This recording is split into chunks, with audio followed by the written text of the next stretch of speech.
اچھی بس یہ گھر میں پڑھا ہے ہم نے تو یہ تو ایسے کیوں؟ گھر کا قرآن الگ ہے، مدرسے کا قرآن الگ ہے، اسکول کا قرآن الگ ہے، مکتب کا قرآن الگ ہے. اللہ نے تو ایک ہی قرآن اتارا ہے اور اس کے حقوق ہیں. اس لیے ایسا سسٹم بنایا جائے کہ جہاں پر اگر ناظرہ ختم ہو رہا ہے تو تیز بچوں کے حفظ کا نظام ہو، اور کوئی ضروری نہیں ہر ایک کا حافظ بننا، کوئی ضروری نہیں ہر ایک کا عالم بننا. میں عرض کرتا ہوں اپنے تمام لوگوں سے، اپنے تمام احباب سے، اپنی ماں اور اپنی بہنوں سے، دین سیکھنے کے 3 مرحلے ہیں. سب سے پہلا مرحلہ بلند حوصلے والے لوگوں کا جو اپنے بچوں کو حافظ قرآن اور عالم دین بناتے، ان کے حوصلوں تک کوئی نہیں پہنچ سکتا. دنیا کا سب سے بڑا آفیسر شہر میں بیچ بنگلے میں بیٹھا ہوا، میں یقین کے ساتھ قرآن کی روشنی میں کہتا ہوں فلانے دیہاتوں میں پہاڑی پر رہنے والا وہ مزدور جس کا بچہ عالم بنا وہ اس سے کئی گنا عظیم تر ہے. اللہ کی نظر میں عظیم تر ہے، اور میں نے نہیں بنایا، اللہ نے بنایا ہے. اللہ نے اسے عظیم تر بنایا ہے. ان اللہ یرفع بہذا الکتاب اقواما، اللہ کسی کو بھی اونچا کر سکتا ہے. یہ پہلا مرحلہ. اس لیے سلام ہے ان لوگوں کے حوصلے کو. I never thought about myself. My father did nothing for me. میں نے کبھی ایسا نہیں سوچا میرے باپ نے میرے لیے کچھ نہیں کیا، کیوں مجھے کیسے آفیسر نہیں بنا. I can do now. میں آج بھی یہ کر سکتا ہوں الحمدللہ ثم الحمدللہ. میں نہیں، کوئی بھی عالم جس کا اللہ نے علم کے ذریعے قرآن کے ذریعے ذہن کھول دیا ہو، he can do anything.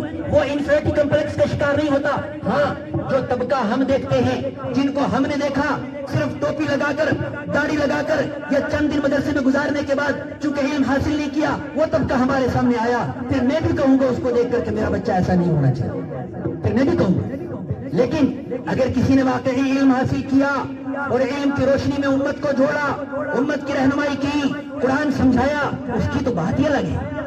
یہ پہلا مرحلہ.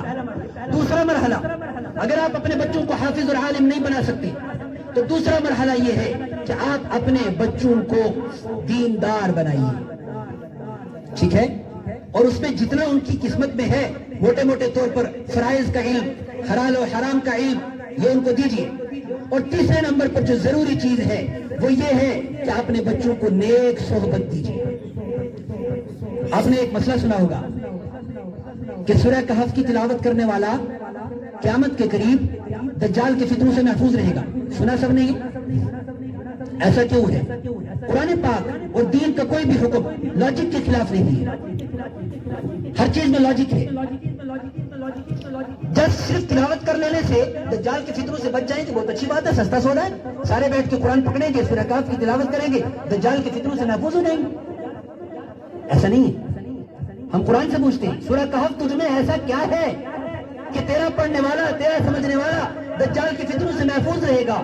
سورہ کہف ہم سے کہتی ہے وَاصْبِرْ نَفْسَكَ مَعَ الَّذِينَ يَدْعُونَ رَبَّهُمْ بِالْغَدَاةِ وَالْعَشِيِّ يُرِيدُونَ وَجْهَهُ وَلَا تَعْدُ عَيْنَاكَ عَنْهُمْ تُرِيدُ زِينَةَ الْحَيَاةِ الدُّنْيَا وَلَا تُطِعْ مَنْ أَغْفَلْنَا قَلْبَهُ عَنْ ذِكْرِنَا وَاتَّبَعَ هَوَاهُ وَكَانَ أَمْرُهُ فُرُطًا. اور عجیب بات ہے، اس میں ایڈریس مجھے اور آپ کو نہیں کیا گیا، اس میں ایڈریس کیا گیا سرکار دو عالم صلی اللہ علیہ وسلم، جن کو بظاہر اس حکم کی ضرورت نہیں. وَاصْبِرْ نَفْسَكَ، اے میرے محبوب صلی اللہ علیہ وسلم، آپ اپنے آپ کو روک کے رکھو، کنٹرول میں رکھو. کن کے ساتھ؟ ان لوگوں کے ساتھ جو صبح شام اپنے رب کو یاد کرتے ہیں، وہ اسی کی رضا تلاش کرتے ہیں. اور کیسے کنٹرول میں رکھو؟ وَلَا تَعْدُ عَيْنَاكَ عَنْهُمْ، اپنی آنکھوں سے ان کو دور نہیں ہونے دینا. تريد زینت الحیات الدنیا، تم نیک لوگوں سے اس لیے بھاگتے ہو، علماء کی صحبتوں سے اس لیے بھاگتے ہو کہ دنیا کی زینتیں تمہیں اچھی لگتی ہیں. وَلَا تُطِعْ مَنْ أَغْفَلْنَا قَلْبَهُ، دوست کیسے چنیں؟ دجالی زمانے میں ایسے دوستوں سے کیسے بچیں اور کون سے دوستوں سے بچیں؟ یہ اولاد کے لیے بھی ہے، یہ ماں باپ کے لیے بھی ہے. فرمایا لا تُطِعْ، ان کے پیچھے مت جاؤ، ان کو فالو مت کرو. مَنْ أَغْفَلْنَا قَلْبَهُ عَنْ ذِكْرِنَا، جس کے دل کو ہم نے اپنی یاد سے غافل کر دیا. بھائی غافل بندہ ہوتا ہے یا اللہ غافل کرتا ہے؟ اللہ غافل کرتا ہے یا بندہ غافل ہوتا ہے؟ نہ، پہلے بندہ غافل ہوتا ہے اور وہ غفلت میں لگاتار پڑا رہتا ہے، پھر اللہ ہی اسے غافل کر دیتا ہے. اللہ فرماتے ہیں میں نے ان کو اپنے دل سے، مجھے ضرورت ہی نہیں ہوئی، مجھے ضرورت ہی نہیں ہوئی. وَاتَّبَعَ هَوَاهُ، کیوں وہ اتنا آگے کیوں گیا؟ اس لیے کہ he just wants to fulfill his desires، وہ اپنے خواہشوں کو پورا کرنے کے پیچھے پڑا ہوا ہے. بس آنکھ نے دیکھا دیکھو، دل نے چاہا کرو، نہ حلال کی پرواہ نہ حرام کی پرواہ. واتبعها وكان امره فرطا، اور شوق پورے کرتے کرتے وہ اللہ کی حدود کو پھلانگ کر آگے نکل گیا۔ تو میرے بھائی 4 منٹ بچے میرے وقت کے، میں اپنی بات کو سمیٹتا ہوں۔ میں نے ایک آپ کے سامنے حدیث بھی پڑھی، اللہ کے نبی صلی اللہ علیہ وسلم نے فرمایا الا سنو ان الدنیا ملعونۃ، یہ دنیا بڑی بری ہے۔ میں ملعونہ کا ترجمہ یا لعنت والا نہیں کر رہا، اس لیے کہ حدیث تفسیر کی ہوئی ہے اس حدیث کی لوگوں نے، محدثین کرام نے، کہ یہ دنیا بڑی بری ہے، اس کی ہر چیز بری ہے، اس کی ہر چیز بری ہے۔ آگے سنیے، ہر چیز بری تو نہیں، بہت ساری اچھی چیزیں بھی ہیں، لیکن اچھی چیزوں کی کیٹیگری بنائی گئی۔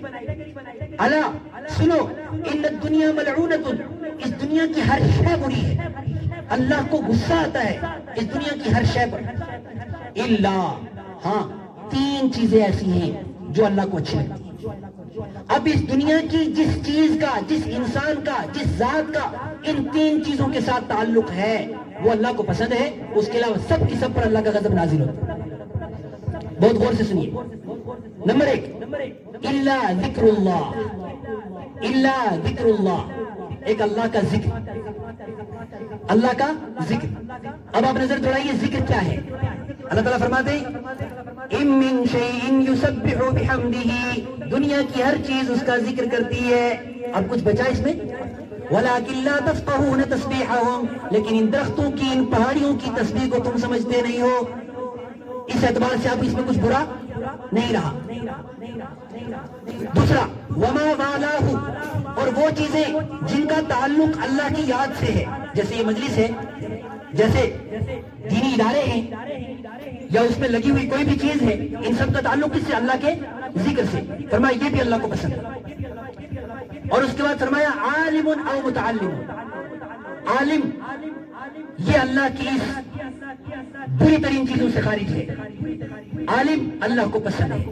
اور آخری بات متعلما، علم دین حاصل کرنے والا اللہ کو پسند ہے۔ اب ان چیزوں کے اندر دنیا کی جو چیز گھسے گی وہی اللہ کو پسند ہوگی، اور اس کے علاوہ جتنا کچھ باقی بچے گا وہ اللہ کی نظر میں غصہ اور اللہ کے غضب نازل ہونے کا سبب ہوگا۔ ایک اور بات، اولاد کو درست ہر انسان کرنا چاہتا ہے، بگڑے سے بگڑا انسان بھی اپنی اولاد کو اپنے جیسا بننا نہیں دینا چاہتا، لیکن اس کے لیے ضروری ہے کہ ماں باپ خود کو اپنے اس کردار میں ڈالیں۔ اگر آپ چاہتے ہیں کہ آپ کا بچہ نمازی بنے، اگر آپ بے نمازی ہیں یہ کبھی نہیں ہوگا کہ آپ کا بچہ نمازی بن جائے، الا ماشاء اللہ۔ سب سے پہلے خود نماز پہ کھڑے ہوئیے۔ وہ مسلمان کیا مسلمان ہے؟ جو نماز سے دور ہے وہ مسلمان ہے؟ کیسا مسلمان ہے؟ کیا جواب دے گا اللہ کو؟ اس لیے اگر اپنے اولاد کو درست کرنا چاہتے ہیں، اگر اپنی اولاد کو درست کرنا چاہتے ہیں، اپنے آپ کو اس کردار میں ڈالیے، اس کردار میں ڈالیے، اس کردار میں ڈالیے۔ دیکھیے اگر آپ شوہر ہیں، اپنے بیٹے اور بیٹی کے سامنے اپنی بیوی سے اونچی آواز میں تلخ لہجے میں بات کرتے ہیں، اگر آپ ماں ہیں اس بچے کی، اپنے شوہر سے، اپنے گھر کے کسی بڑے سے تلخ لہجے میں بات کرتے ہیں، وہ بچہ کبھی اس بات کو برا نہیں سمجھے گا، اسے محسوس نہیں ہوگا کہ کس پچ میں کس سے بات کرنی ہے۔ اللہ کے رسول وہ عام طور سے ہمارے گھروں کے اندر مائیں بہنیں جب غصہ ہوتی ہیں اپنی اولاد کو بہت کچھ کہہ دیتی ہیں، دانت والی لاش آوے ہے، تمہارے اوپر بجلی بو ہے، کچھ بھی جو منہ میں آئے۔ اللہ کے نبی صلی اللہ علیہ وسلم معراج سے واپس آئے اور فرمایا عورتوں کو مخاطب کر کے کہ میں نے اپنی امت کی عورتوں کو کثرت سے جہنم میں دیکھا ہے۔ تو عورتوں نے شکایت کی، یا رسول اللہ ایسی کون سی بات ہے ہم میں، حدیث سنا رہا ہوں، ایسی کون سی ہم میں بات ہے کہ آپ نے کثرت سے ہمیں جہنم میں دیکھا؟ تو آپ نے 2 جملے فرمایا تکفرن اللعنہ وتکفرن العشیرہ، کہ تم کثرت سے زبان سے وہ چیزیں نکالتی ہو جو اللہ کو پسند نہیں۔ شادی بیاہ کا موقع ہو، کوئی غصے کا وقت ہو، کوئی ماتم کا وقت ہو، اپنی اولاد کو پر غصہ آئے، تم کچھ ایسی چیزیں زبان سے نکالتی ہو کہ جو اللہ کو پسند نہیں۔ اور دوسری بات یہ ہے کہ تم اپنے خاوندوں کی شکر گزار نہیں بنتی۔ ٹھیک ہے، یہ ایک موضوع ہے، خاوندوں کے لیے بھی الگ احکامات ہیں، عورتوں کے لیے بھی الگ احکامات ہیں، فی الحال ہم اولاد پر بات کر رہے ہیں۔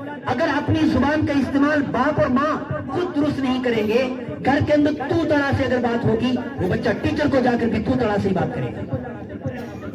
ایسی تعلیم گاہیں ہماری نہیں تھی، ایسے گھروں کے ماحول ہمارے نہیں تھے۔ اللہ کے نبی کے گھر میں بچے تھے، آپ کہتے تھے حضرت عبداللہ بن مسعود، یا بنیا میرے پیارے بچے ادھر آؤ، اعلمک کلمات، آؤ کچھ باتیں سکھاؤں۔ یہ انداز تھا تربیت کا۔ آپ کے گھر میں ایک بچے تھے، وہ کھانا کھا رہے تھے، ادھر ادھر ہاتھ جا رہا تھا، فرمایا میرے پیارے بیٹے ایسے نہیں کھانا کھاتے، جو آپ کے سامنے ہو اسی کو کھاؤ، جو ادھر ہو اس کو چھوڑ دو۔ ایسی تربیت ہوتی۔ آپ جس سٹیج میں ہمارے بچے ہیں، آپ ان پر زبردستی نہیں کر سکتے۔ آج کا بہترین سولوشن اپنی اولاد کو بچانے کا یہ ہے کہ مہینے میں 4 دن کم سے کم، اور اگر گنجائش نہیں ہے وقت میں، مہینے میں 1 دن اپنے بچوں کو، اپنی اولاد کو علماء کی صحبت میں لے جائیے۔ علم روشنی لاتا ہے، علم جہالت سے دور کرتا ہے۔ علماء کی صحبت میں لے جائیے، ان کے ساتھ بیٹھنے دیجیے، انہیں لے جائیے ان یتیموں کے پاس بھی جو آپ کی قوم کے محسن ہیں، صبح 4 بجے اٹھ کر قرآن رٹتے ہیں، لے جائیے ان کے پاس۔ اپنی اولادوں کو بتائیے کہ یہ تمہارے محسن ہیں جو تمہارے قرآن کی حفاظت اس طریقے سے کر رہے ہیں۔ اور اگر ہم تعلیم کی بات کریں، قرآن پاک کے موٹے طور پر جو حقوق ہیں، پہلا مسئلہ اس کا تجوید کے ساتھ پڑھنے کا ہے۔ اور معاف کیجیے گا، بڑے اس میں پیچھے ہیں، معاف کیجیے گا، اور بڑی حد تک پیچھے ہیں۔ اس لیے اس کو نظام کے تحت لائیے، ایگزامینیشن سسٹم ہو جہاں تجوید کو چیک کیا جائے، اساتذہ کی تقرری۔ عجیب بات ہے، ہمارے اسکولز میں جب ہم ریکروٹمنٹ کرتے ہیں نہیں تو ہم کہتے ہیں بی ایڈ لاؤ، فلانی ٹیچرز کی ٹریننگ لاؤ، ٹیچرز کے پروگرامز ہوتے ہیں، اور مولوی صاحب کی باسکٹ اچھی ہو تو کافی ہے، مولوی صاحب کے کپڑے اچھے ہوں تو کافی ہے، مولوی صاحب کی داڑھی کو تیل اچھا لگا ہوا ہے تو بس یہ بڑا شاندار پڑھانے والا ہے۔ کوئی میرٹ کے اوپر آئیے، اور ایک